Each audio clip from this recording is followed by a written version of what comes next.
গাইবান্ধায় নির্মাণাধীন ভগবান শ্রী রামচন্দ্রের প্রতিমা নিয়ে একটা প্রতিক্রিয়াশীল গোষ্ঠীর অ্যাজ এক্সপেক্টেড নানান ধরনের বাধা বিপত্তির সম্মুখীন হতে হবে, এটা আমরা সবাই জানতাম।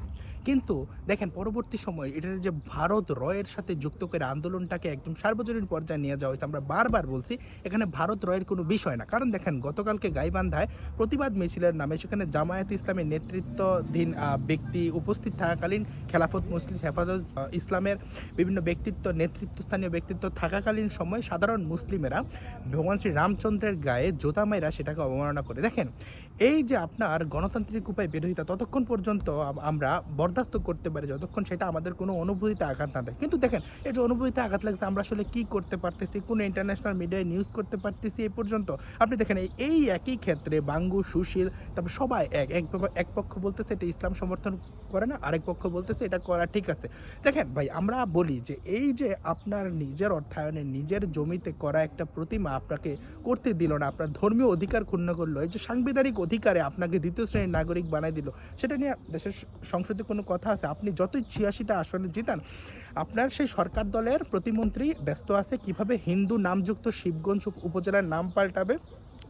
একই দিকে সেই যুব দলের 151 জনের কমিটিতে একজন হিন্দু সদস্য, এবং ধরেন আপনাকে সুযোগ দিল, এই দলীয় উচ্ছিষ্টভোগীদের আসলে সুযোগ দিতে লাভ নাই। যে সংখ্যালঘু বিষয়ক যে প্রতিবন্ধী পদমর্যাদার বিজনকান্তি সরকার, সে আসলে সে কি দেখতেছে যে এখানে হিন্দু সম্প্রদায়ের সাংবিধানিক অধিকার ক্ষুণ্ণ করা হইতেছে? আমরা এখানে বারবার বলছি এখানে কোনো স্ট্র্যাটেজিক প্ল্যান এই সেইগুলো ফালতু। দেখেন, আর্থিক কেলেঙ্কারি, কোনো বহির্শত্রুর যদি কোনো আক্রমণের সম্ভাবনা থাকে সেটা দেখবে সরকার, সেটা তো তৌহিদি জনতার দেখার ব্যাপার না। তৌহিদি জনতা তো প্রশাসন না বাংলাদেশের।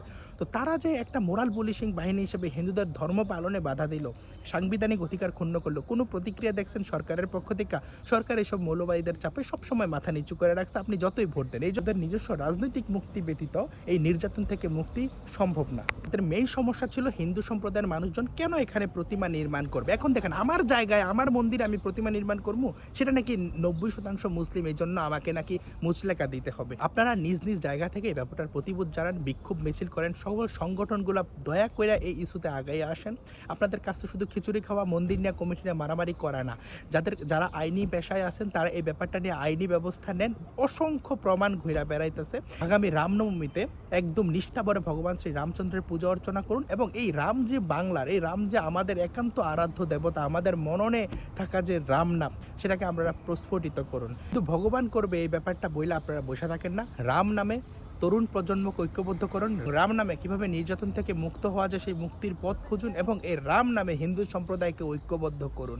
সবশেষে বলতে চাই, আমি হিস্ট্রি রিপিটস ইটসেলফে বিশ্বাসী, আমি নেচার রিভেঞ্জে বিশ্বাসী।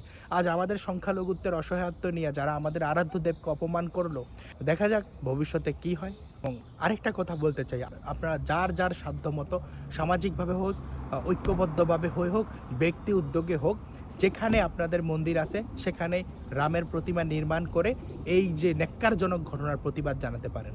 ধন্যবাদ সবাইকে। ভিডিও ভালো লাগলে লাইক কমেন্ট শেয়ার করে পাশে থাকতে পারেন।